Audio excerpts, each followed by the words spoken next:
Ada satu bagian yang penting amanat Nabi di hadis Muslim pada satu sifat kepemimpinan, bahwa di antara sifat pemimpin dan yang dipimpin itu harus selalu membangun kekompakan dengan nilai cinta dan doa. Ini yang sering dilupakan.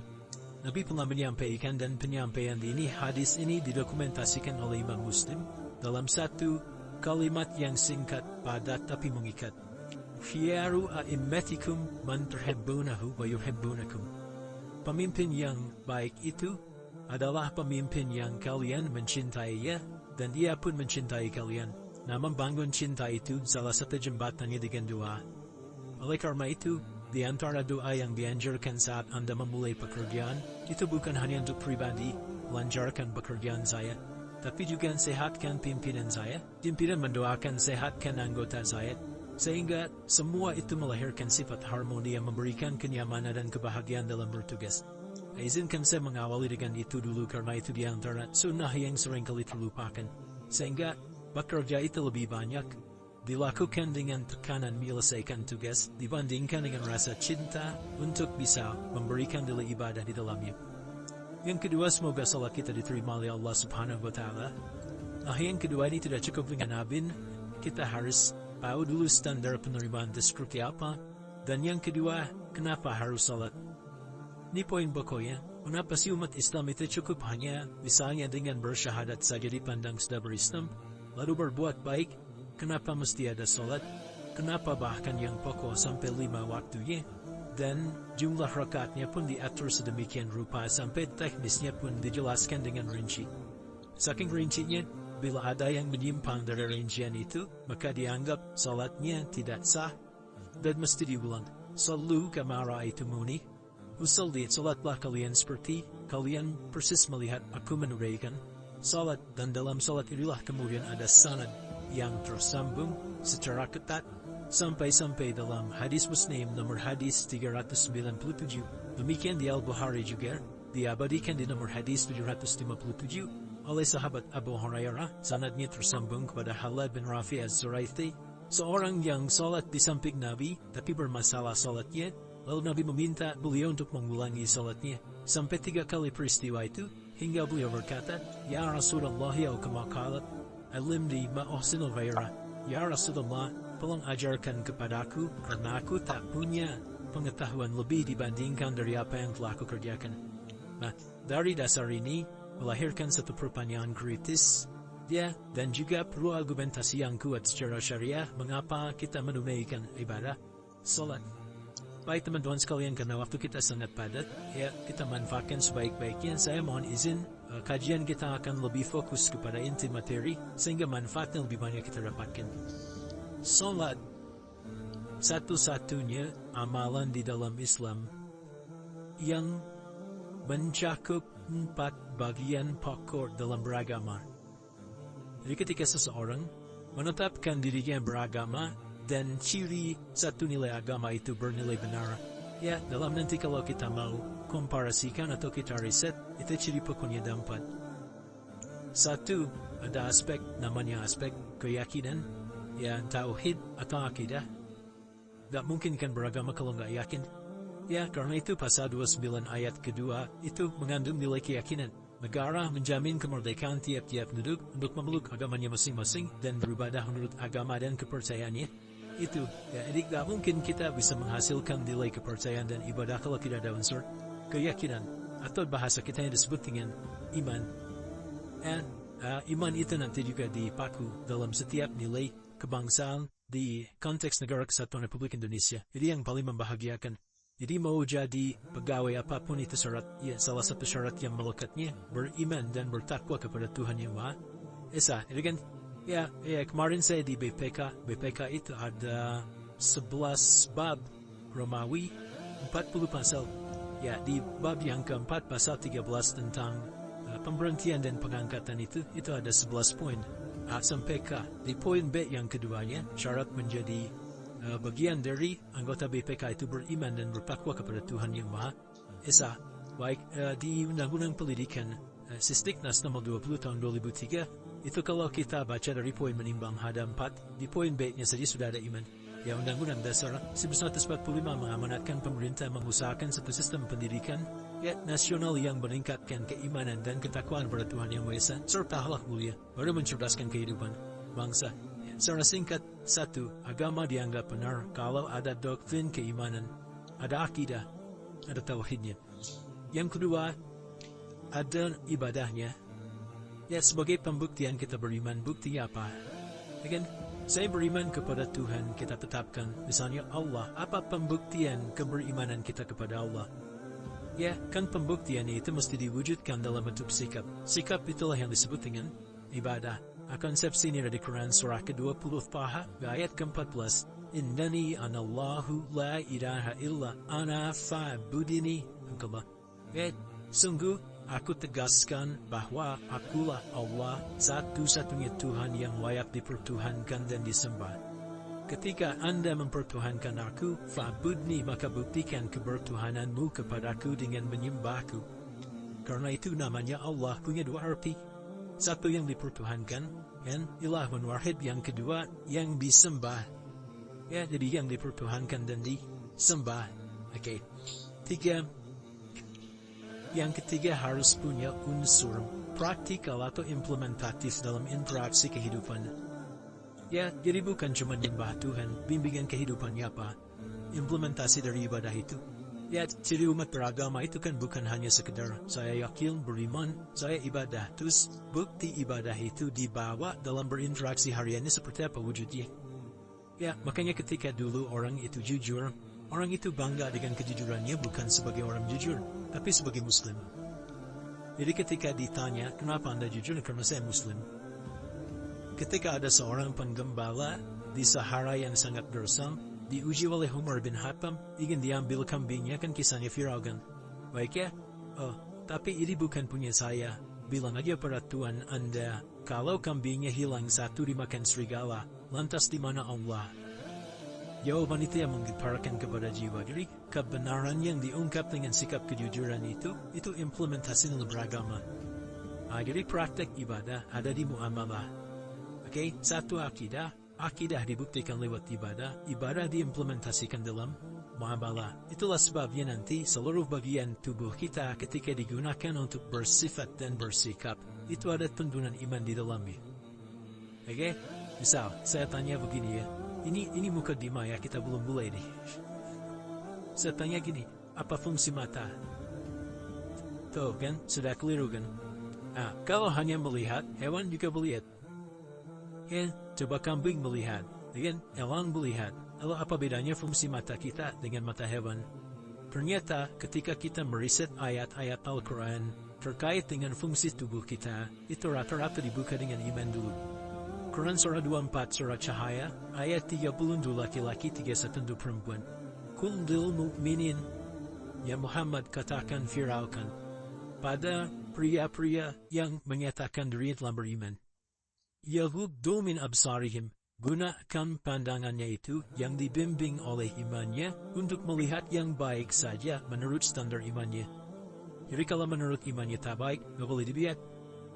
Karena itu ketika Anda sudah mengatakan asyhadu an la ilaha illallah, asyhadu anna Muhammad Rasulullah, kalimat itu dari lisan turun ke hati, itu jadi cahaya ke bagian tubuh kita.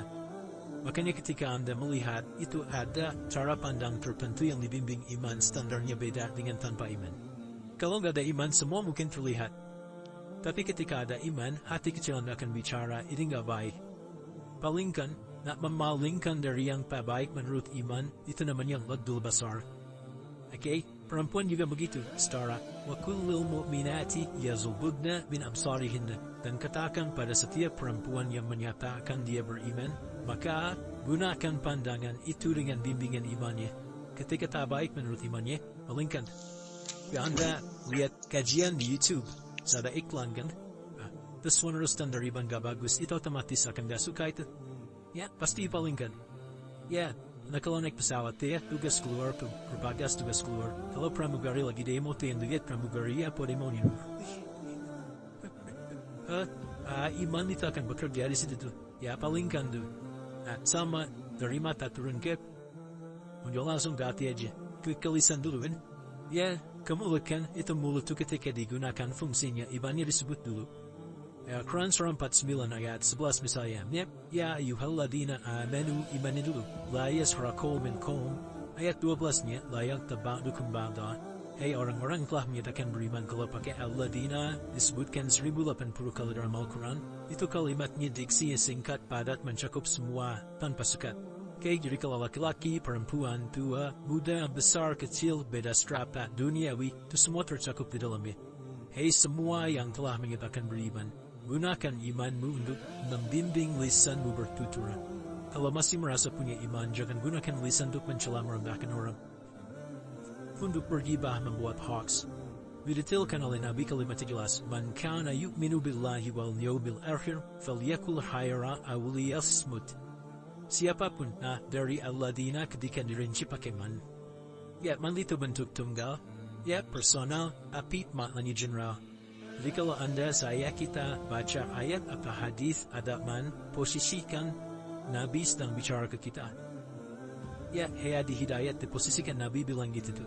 Kalau engkau merasa beriman sama Allah dan yakin dihisab di hari kiamat, jaga lisanmu. Katakan yang baik dengan bimbingan imanmu, tak mampu kau diam. Jadi cukuplah suami istri itu menggunakan satu hadis ini, pasti sakinah itu muncul dalam kehidupan rumah tangga ya.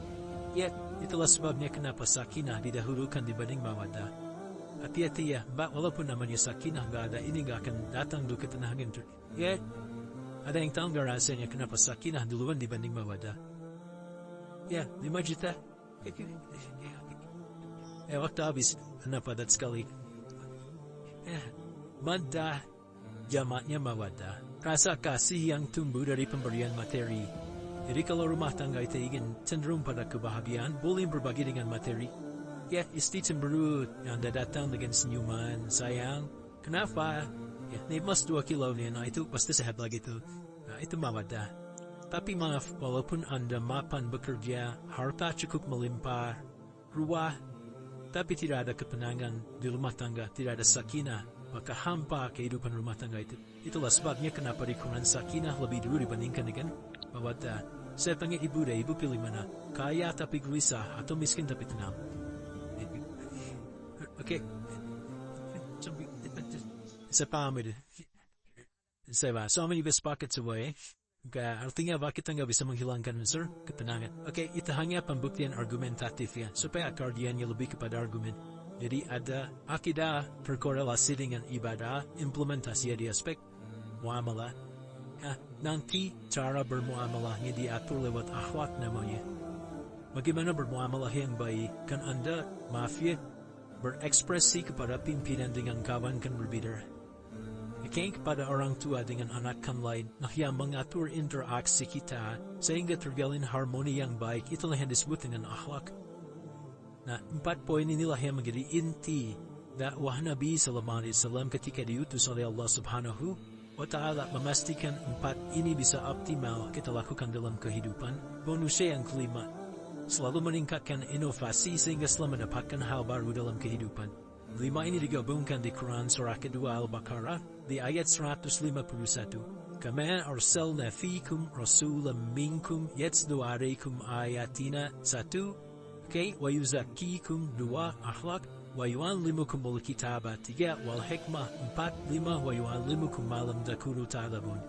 Kelima-limanya ini digambarkanlah dalam bentuk ibadah yang melatih kita sebagai pondasi awal menuju dan memantapkan 5 hal ini, yaitu salat. Itulah sebabnya kenapa salat yang pokok dilakukan 5 waktu dalam sehari, untuk mewujudkan 5 hal ini dalam kehidupan, dan satu-satunya ibadah yang mengumpulkan 5 aspek ini dalam prakteknya hanya salat. Hanya salat. Oke, mari kita detailkan, kita rinci, dan di sini kita akan mulai kajian kita. Terimu ke di mahir. Baik, kita punya 30 menit, padat sekali. Bismillahirrahmanirrahim. 1. Salat adalah perwujudan iman seorang hamba. Karena itulah kalimat salat pertama kali disebutkan dalam Al-Quran, itu letaknya setelah kalimat iman. Al-Baqarah ayat 3. Alladzina yu'minuna bil-ghaibi wa yuqimunas shalah. Orang-orang yang telah menyatakan beriman dan konsisten menjaga imannya. Beda alladina amanu dengan yu'minun. Amanu telah beriman. Tapi kalau dia komitmen dan konsisten terus menjaga imannya sampai saat dia berpulang pada Tuhannya, maka berubah nanti bentuknya kalau di bahasa Arab jadi mudhari'ah. Kalau di bahasa Inggris kan punya 3 arti, present, continuous, and future.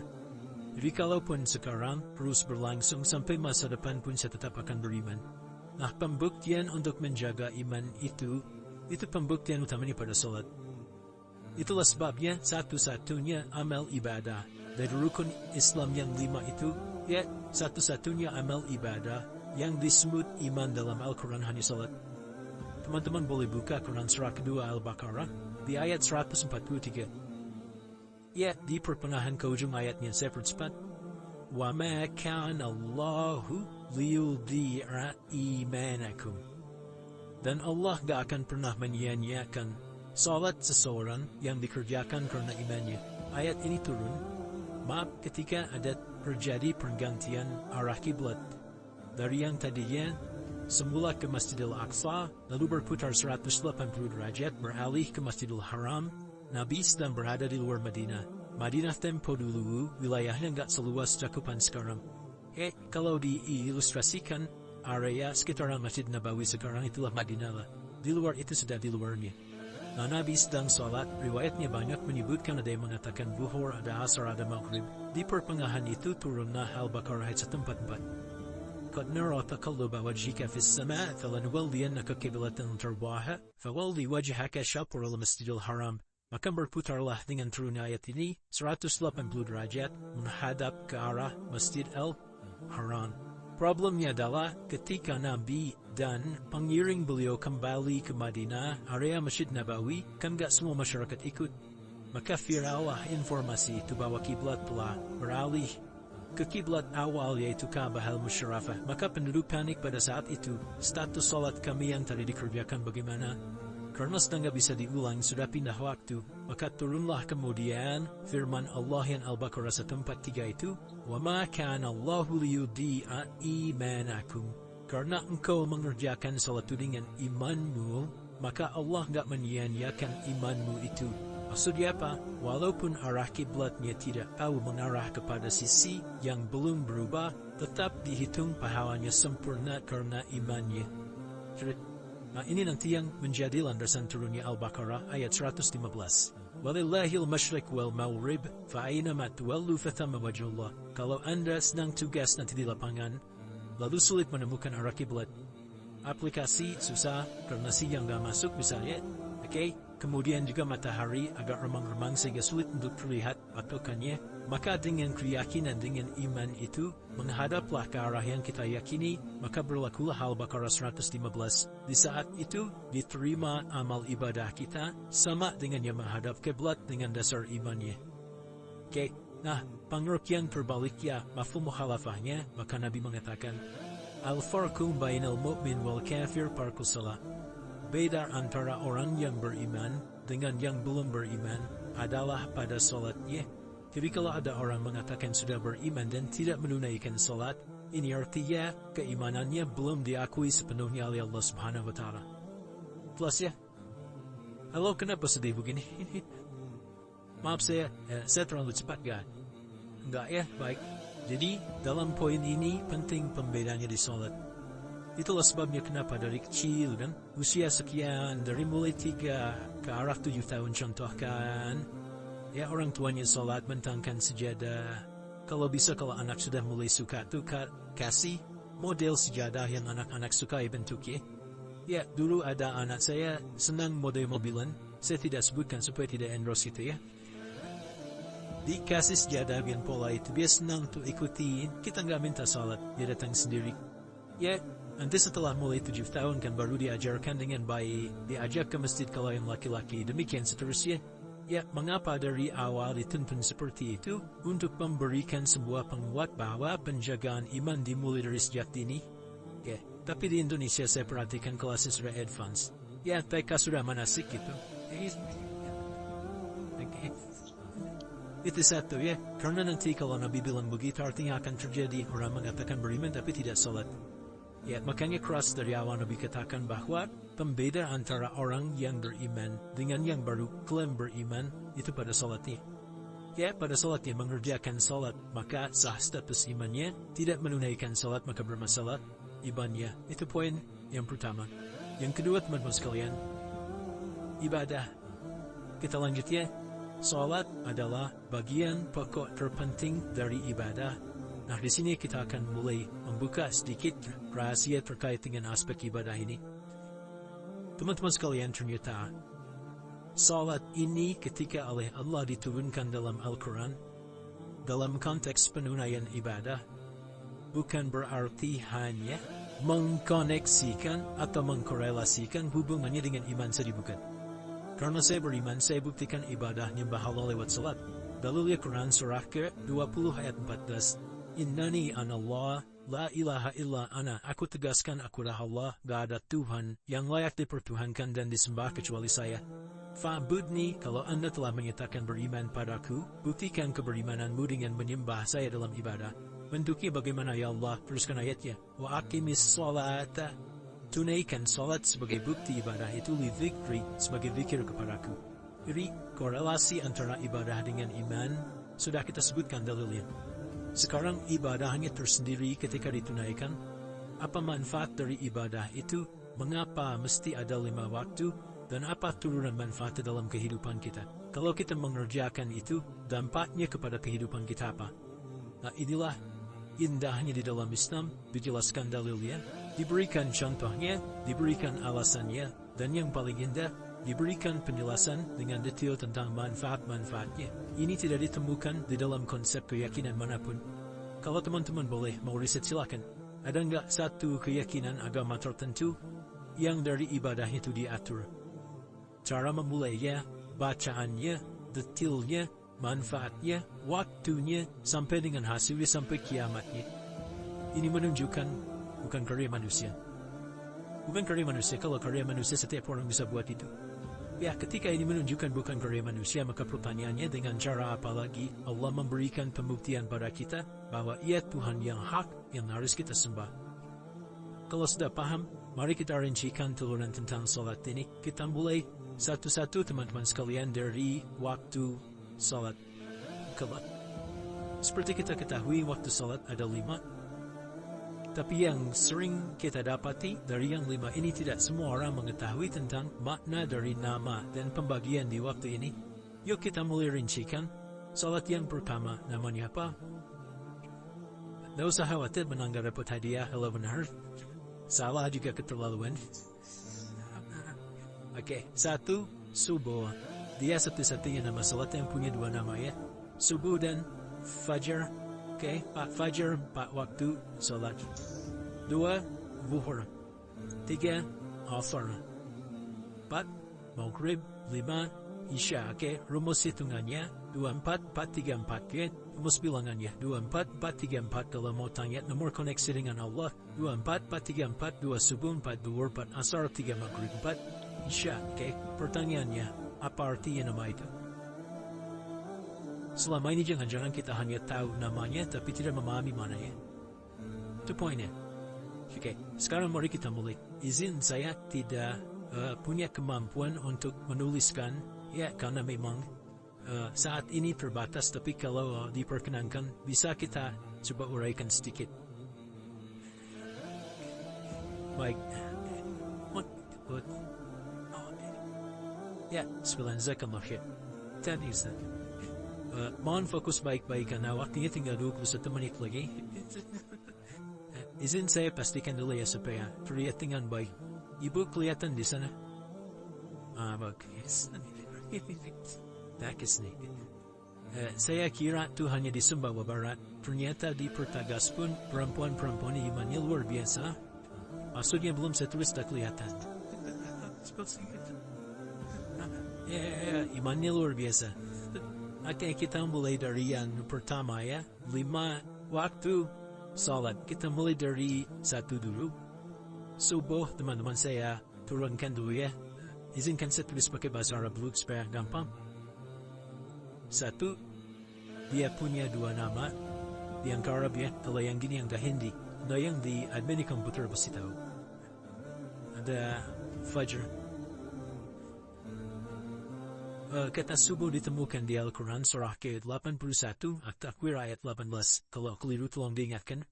Wasubhi idza tanaffas, Quran surah 81 ayat 18. Ya, dah usah di ilmu taratik ya. Oh ini kenapa 81 kau diberi 18 itu cetak lagi.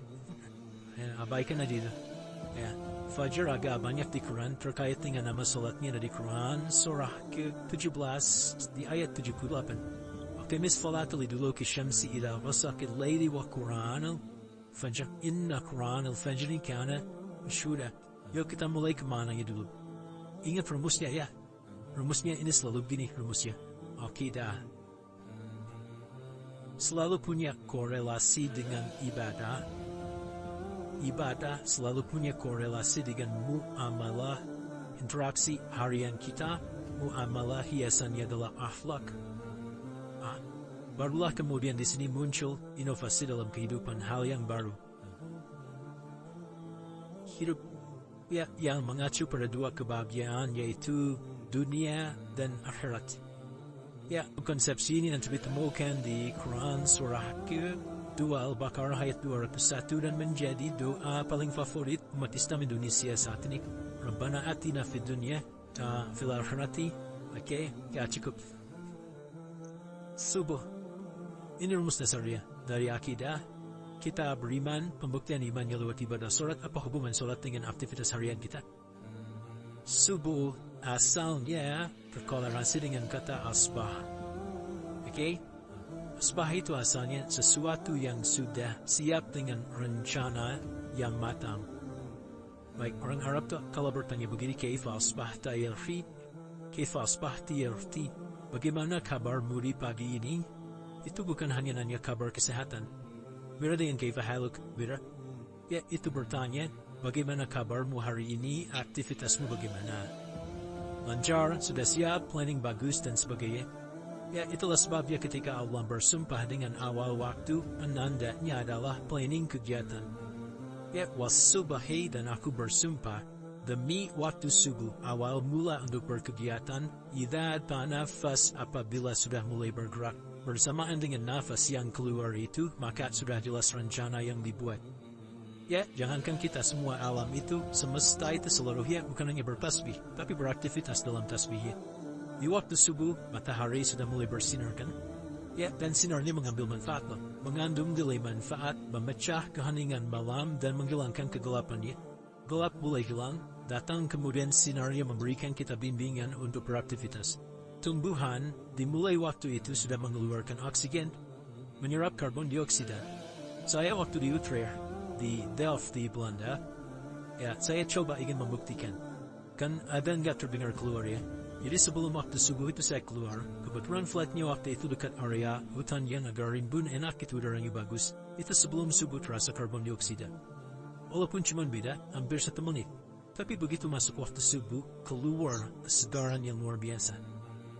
Oksigen yang keluar. Ya, ini kan tidak mungkin kalau kuasa Allah tuh, tidak mungkin terjadi seperti ini kalau bukan kuasa Allah Subhanahu wa Ta'ala. Tapi poinnya adalah yang bicara begini Quran. Nah sekarang, yang ingin saya katakan adalah alam semesta dalam konteks seperti matahari, kemudian tumbuhan, binatang, ayam bahkan mulai berkokoh punya planning yang teratur. Masa kita makhluk yang dihisap tuh nggak teratur?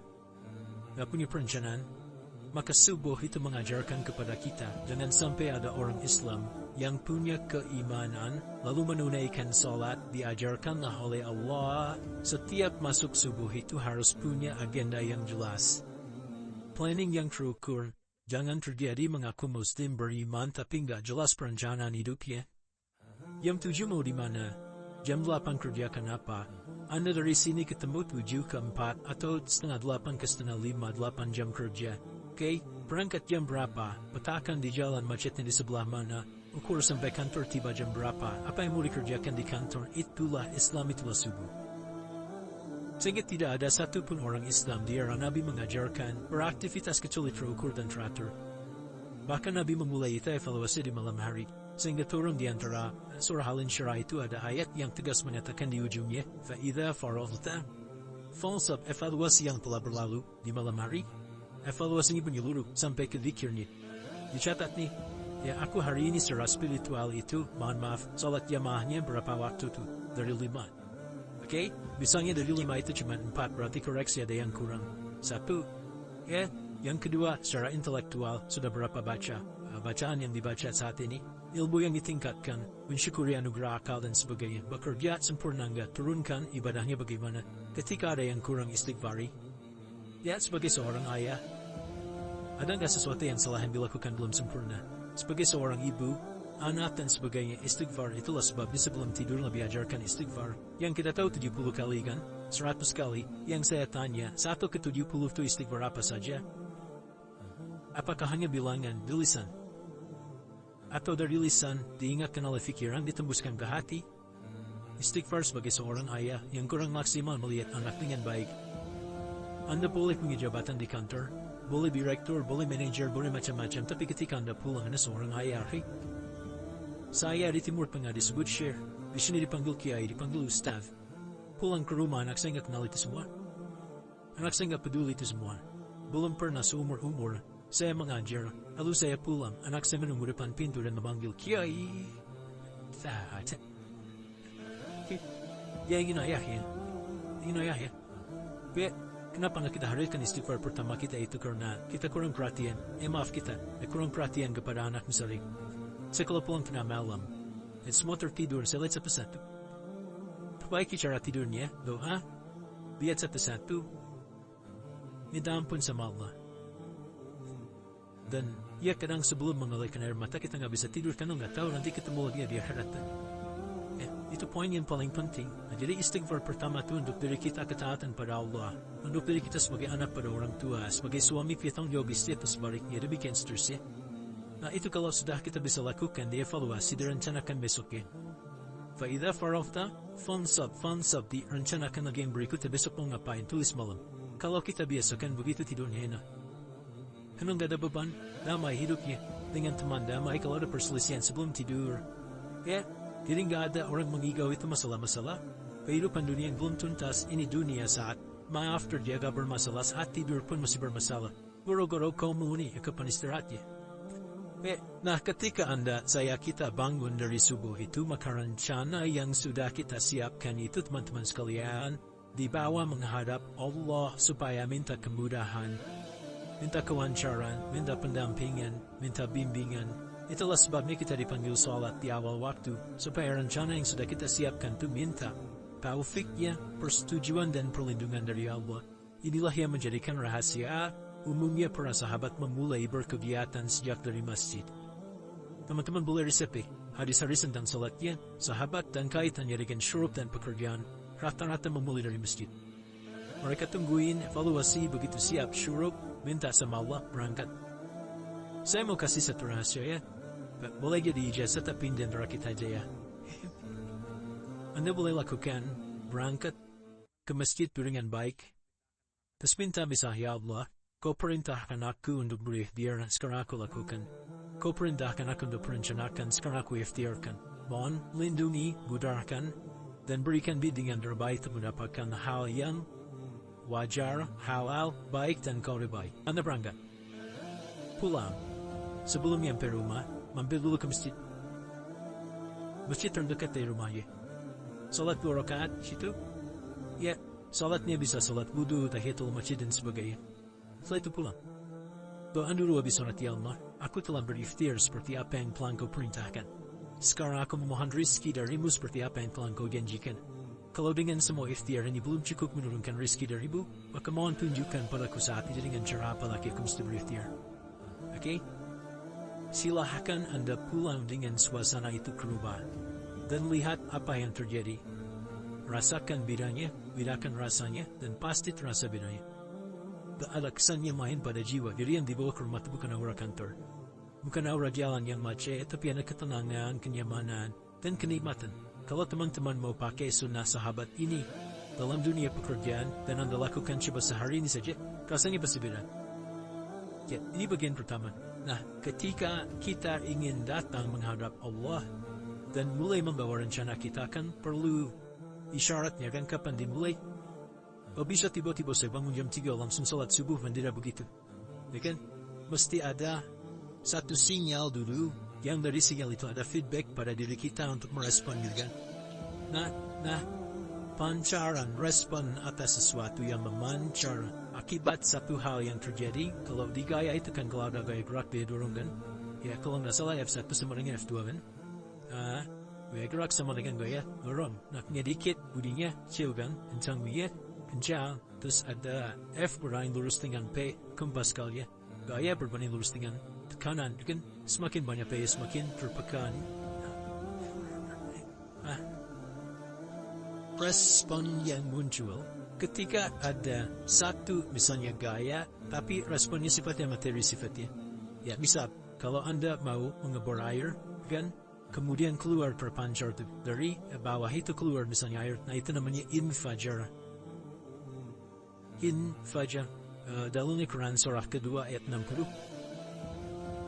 وإذ استسقى موسى لقومه فقلنا اضرب بعصاك الحجر فانفجرت منه 12 عينا. Nabi Musa kata Allah itu kaummu 12 suku minta mata air dan gak tanggung setiap sukunya minta satu katanya supaya rebutan. Maka Allah firmankan pukulkan tongkatmu yang kayu. Lihat diksinya ditulis sekali. Pukulkan tongkatmu yang kayu ke batu itu, maka batu itu akan terbelah dan mengeluarkan pancaran 12 mata air. Tongkat kayu dipukulkan ke batu, batunya yang hancur. Karena Musa seorang nabi. Anda punya tongkat, mas pukulkan ke batu, maka keluar 12 air mata. Ini infajar. Kalau respon yang keluar itu respon buruk, bisa dalam nafsu, kan suka ada trigger yang memancing respon terus nafsu keluar kan. Ya, apa saja itu, lihat gambar yang gak bagus, nafsu keluar, kan? Lihat sendal bagus, nafsu keluar, macam-macam ya. Itu fujur namanya. Fujur. Hurufnya masih sama, cuma bentuknya berbeda. Fa, jimnya masih ada wawan orangnya. Fujur. Quran surah 91 di ayat 7-10. Wa nafsi wa ma sawaha fa'alhamaha fujuraha wa taqwaha. Fujur tembus ke nafas. Nafas memerintahkan yang buruk disebut su. Nafas ketemu su jadi nafsu. Makanya nama lain fujur tu nafsu. Dalil Quran surah 12 ayat 53. Wa ma ubarli'u nafsi inna nafsa la'amaratun bisu. Ya, la'amaratun bisu illa ma rahima rabbik. Okay, nafas ketemu su. Teruskan.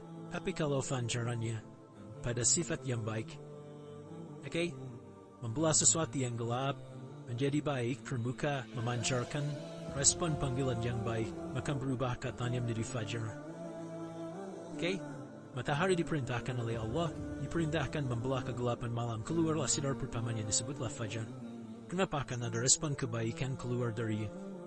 Baik, perhatikan baik-baik Quran surah kedua, ayat 187. Wa kulu washrabu hatta yatabayyana lakumul hayyul abyadu minal hayyul aswadi minal fajar. Itu untuk matahari. Kita lagi tidur enak-enak sedang nyiapin rencana malam-malam. Tiba-tiba ada panggilan. Allahu Akbar, Allahu Akbar. Itulah tandanya. Hati kita mengkonfirmasi iman kita dalam diri kita. Cepat, sudah adzan. Pernah begitu? Konfirmasi itulah dalam bahasa lain disebut dengan fajar namanya. Datang dari waktunya matahari membelah disebut dengan fajar. Konfirmasinya pun disebut dengan apa? Fajar. Ya, jadi bersamaan waktunya dengan dua hal itu, datanglah panggilan. Itu yang dimaksud Quran. Hubungan iman dengan konfirmasinya sampai ke salatnya ada di Quran surah 8 ayat 2. Innamal mu'minuna iman alladina idza dzukirallahu adhan wajilat qulubuhum iman. Jadi begitu ciri iman itu ada dalam jiwa, dipanggil lewat adhan, Allahu Akbar, langsung merespon, ya Allah sudah adhan. Walaupun setelah adzan ada lagi getaran, baru adzan belum komat itu kan. Nah, misal. Tapi inilah fajar. Jadi maksudnya rencana Anda ini agak jarang dibahas ya. Mohon maaf, ilmu ini agak jarang. Jadi jangan Anda bilang saya bid'ah, bukan. Ya, bukunya ada, referensinya ada. Cuman karena jarang dikaji, jangan sampai kekurangan pengetahuan menghukumi yang tahu jadi salah itu. Ini poinnya. Jadi saya kalau bahas satu masalah, itu bukunya saya kumpulkan. Tafsir awal sampai akhir yang ada apa, buku-buku tentang salat apa, baru kita keluarkan jadi bagian topik-topik tertentu yang dibahas. Problemnya ketika membahas tentang ibadah cuma dua. Satu, tentang bacaan doanya apa. Yang kedua, tentang gerakan bagaimana mengerjakannya. Yang ketiga, jarang dibahas hikmahnya apa. Pada rumus dalam ibadah itu dalam fikih tiga-tiga mesti dipakai. Jadi Quran surah kedua ayat berapa? Ayat 129. Rabbana wab'athihim rasulan minhum yatlu alaihim ayat 3 ini wa yu'allimuhumul kitaba ini wal hikmah ini. Barulah kita mendapatkan sesuatu yang baru. Ya, ini wa yuzakkikum dari 151 Al-Baqarah wa yu'allimukum ma lam takunu ta'lamun. Jadi ini bukan ilmu yang baru, bukan, belum tahu saja. Jadi selama ini yang kita kerjakan jangan sampai terbatas pada ritualnya saja untuk mencukupi ini. Hubungan ritual dengan ini apa gitu. Kayak gini, subuh ini mengkonfirmasi bahwa ada satu keteraturan dalam kegiatan kita. Oke, paham kalau? 2, siang. Oke, setelah subuh, fajar, salat apa? Zuhur. Oke, saya tanya pada Anda, luar pentingnya apa? Sudah cukup katakan Allah alam, maaf terbatas ya. Nah, sahabat ditanya nggak tahu Allah alam, Anda sahabat bukan David, bukan Obor. Waktu tinggal 4 menit lagi. Oke teman-teman, kalau kita jeli, ini kan salat dikerjakan di siang hari kan? Siang itu bahasa Arabi naharun. Naharun itu siang. Tapi kenapa salatnya zuhur? Kok salat nahar itu? Ya, lahar itu dipaksain doh. Nih, zuhur lahar. Terus, sore, biar nyambung cepat. Sore bahasa Arabi kan masa. Masa al-khir, selamat sore. Kenapa kau salatnya asar? Kau salatnya namanya asar. Okay? Maghrib, Isya. Isya kan malam kan? Kenapa enggak lail? Lail itu kan malam. Kalau ada yang istimewa di malamnya itu Lailah namanya. Makanya ketika turun Al-Quran disebut Lailatul Qadar. Karena malamnya istimewa. Beda Lail dengan Lailah itu beda. Lail itu waktu malam. Lailah ada yang istimewa di malam itu. Ya, jamaknya Lail, Layali, Layla, Lili, Lala itu malam. Ibu Lili, ibu malam-malam. Ya. Buhur artinya jelas terang. Ada ibhara dibaca dengan jelas terang. Double dengung. Man amana. Tekan. Ya. Min husni. Harus jelas. Ya. Ada harna. Ada a. Jelas. Buhur kenapa disebut buhur? Untuk evaluasi kegiatan kita dari setengah hari. Sudah jelas lu hasilnya. Anda punya rencana di sini. Evaluasi di siang. Jelas gak hasilnya? Pekerjaan Anda yang sekarang dia menahkan dari pagi jam 7 sampai sekarang evaluasi dulu. Dicek yang cuma ditinggalkan. Keisha sedang kerjain, tinggalin dulu sholat, bukan begitu. Ketika akan sholat, Anda cek dulu, dari ke siang itu tengah hari, bagaimana hasilnya. Ada yang belum disempurnakan enggak? Ya, ketika ide-ide yang mulai mentok, ada yang belum selesai, datang dulu sholat, tenang lagi. Saat tenang itulah dirumuskan kembali pelan-pelan. Kamu main dari jam 12 sampai jam 1. Diisi dengan baik dilihat, itu baru dunia, ini. Kan kita ngejar ini juga. Karena nanti 200-nya, ada yang cuma ngejar ini. وَمِنَ النَّاسِ مَنْ يَقُولُ رَبَّنَا آتِنَا فِي الدُّنْيَا. Bukan kau ngapal lima ya. وَمِنَ النَّاسِ مَنْ يَقُولُ رَبَّنَا آتِنَا فِي الدُّنْيَا وَمَا لَهُ فِي الْآخِرَةِ مِنْ خَلَاقٍ.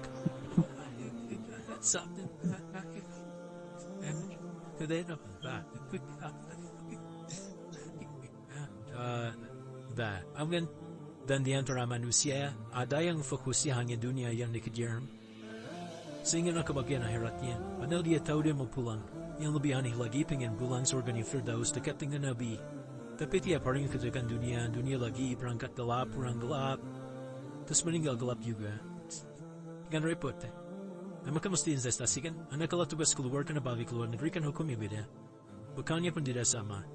Anda tugas ke Amerika matuangnya sudah beda, hukumnya sudah beda. Terus pengen pindah ke alam barzah, pengen hukumnya sama dengan dunia, mustahil. Ya, makanya dimensinya beda, keadaannya tidak sama, baju yang dipakaikan beda. Barang-barang nggak sama. Makanya disebut telah meninggal dunia, meninggalkan semua melekat pada dunia. Pindah ke alam lain, persiapan menuju titik akhir yang tidak ada ujungnya lagi. Gak ada pembuka lagi, jadi sudah ujung begini, gak ada ruang lagi yang lain. Itu akhirat namanya. Makanya di sini cuma dua pilihannya. Kalau nggak ke surga, nah, itu, ya. Apa investasi yang ada di sini? Maka siang itu dicek dulu. pekerjaan di ibadah enggak. Tadi niatan ibadah enggak waktu berangkat dari rumah. Kan, waktu ngetik, waktu ngerjain di kantor dari ibadah enggak. Kalau ibadah nggak mungkin berbuat kriminal. Atau nggak mungkin berbuat maksiat. Nggak mungkin nipu, nggak mungkin nyogok. Nggak mungkin korupsi. Kan lagi ibadah. Nggak mungkin curang. Kan lagi ibadah. Anta Buddha Allah akan nakatara. Anda itu mengerjakan segala hal sebagai ibadah, merasa diawas ya Allah. Fa'ilam takun tara fa'innahu yara. Kalaupun Anda merasa nggak melihatnya, Anda yakin Anda dilihat. Itulah kerja pakai iman, maka ini di bawah hidangnya. Jangan ditinggalkan. Nah, inilah yang selama ini kita butuhkan. Kiat, inilah yang melahirkan nilai etik, makanya ada yang dalam jiwa. Pakwa itu kan dalam jiwa, melahirkan etos. Etos mendorong kepada logos, logos melahirkan patos. Kepantasan dalam bekerja. Jadi Anda sekuat apapun ilmunya, kalau nggak punya etos, itu rusak. Jadi tidak cukup akal sehat. Jiwa yang sehat itu lebih penting. Banyak orang akalnya sehat, akal itu tidak memberikan perintah. Dia hanya merumuskan satu instruksi dalam jiwa supaya mudah dilakukan dan dieksekusi oleh fisik. Jadi akal yang sehat itu seberapa pandai ilmunya, seberapa cepat mengeksekusi perbuatan. Tapi kalau yang dieksekusi tidak diperintah nafsunya, masalah. Habis jawab itu. Gimana ini? Tolong jawab bro. Teman-teman karena sudah habis waktu jam 1 kita baru duhur ini. Nah, yang paling menarik itu, gini, yang paling menarik, kalau ada orang belum sadar sampai duhur tentang akibat kehidupan ini, maka muncul asar. Apa asar itu? Kenapa mesti disebut dengan asar? Dan apa manfaat istimewanya asar kepada jiwa kita? Itu di kesempatan lain kita akan bahas. Teman-teman, waktunya sudah habis. Ya, saya menghargai Anda, kan tidak boleh juga saya mengajarkan tapi mengambil yang sesuatu yang tidak tepat. Kita buktikan keimanan kita dengan mengerjakan amanah pekerjaan di tempat dengan baik, dan waktu digunakan dengan baik. Kita saling mendoakan supaya semua kita dijaga oleh Allah Subhanahu wa Ta'ala. Maafkan saya, lain kesempatan kita berlimpah kembali untuk melanjutkan apa yang telah kita bahas hari ini. Mari kita berdoa, semoga doa kita diterima oleh Allah Subhanahu wa Ta'ala. اللهم تقبل منا إنك أنت السميع العليم وتب علينا إنك أنت التواب الرحيم نحمدك كما علمتنا أن نحمدك ونشكرك شكرا كما علمتنا أن نشكرك أنت المقدم وأنت المؤخر بيدك الخير إنك على كل شيء قدير. Ya Allah, kami memuji-Mu seperti Engkau mengajarkan kami untuk memuji dan bersyukur atas segala nikmat-Mu seperti Engkau bimbing kami untuk mensyukuri segala nikmat-Mu. Allahumma salli wa sallim barik ala habibikal karim wa sallikal mustafa al-amin sayyidina Muhammadin wa ala alihi wa sahbihi ajmain. Ya Allah, Luberahkan kami kemampuan untuk terus bersalawat pada Rasulullah, sehingga dengan itu kami mendapatkan kemampuan yang baik untuk meneladani kemuliaan beliau dalam beraktivitas kehidupan. Rabbana la tada'alana fi maqamina hadza dhanban illa ghafarta. Ya Allah, jika ada pendosa hadir di ruangan ini atau terhubung dalam kajian ini, maka jangan biarkan ya Allah yang meninggalkan tempat ini dan kajian ini kecuali Engkau telah ampuni seluruh dosa-dosanya. Wala hamman illa farajtah. Ya Allah, jika ada satu di antara kami yang menghadiri kajian ini membawa kegelisahan, maka mohon tenangkan keadaan hatinya. Wala asiran illa yasarta. Jika ada yang sedang diliputi oleh kesulitan, maka mudahkan, ringankan dan hilangkan seluruh kesulitannya. Wala mariban illa syafaitan. Dan bila ada di antara kami ini wujudkan penyakit, maka mohon angkat dan sembuhkan penyakitnya. Rabbana atina fid dunya hasanah wa fil akhirati hasanah wa qina adzaban nar.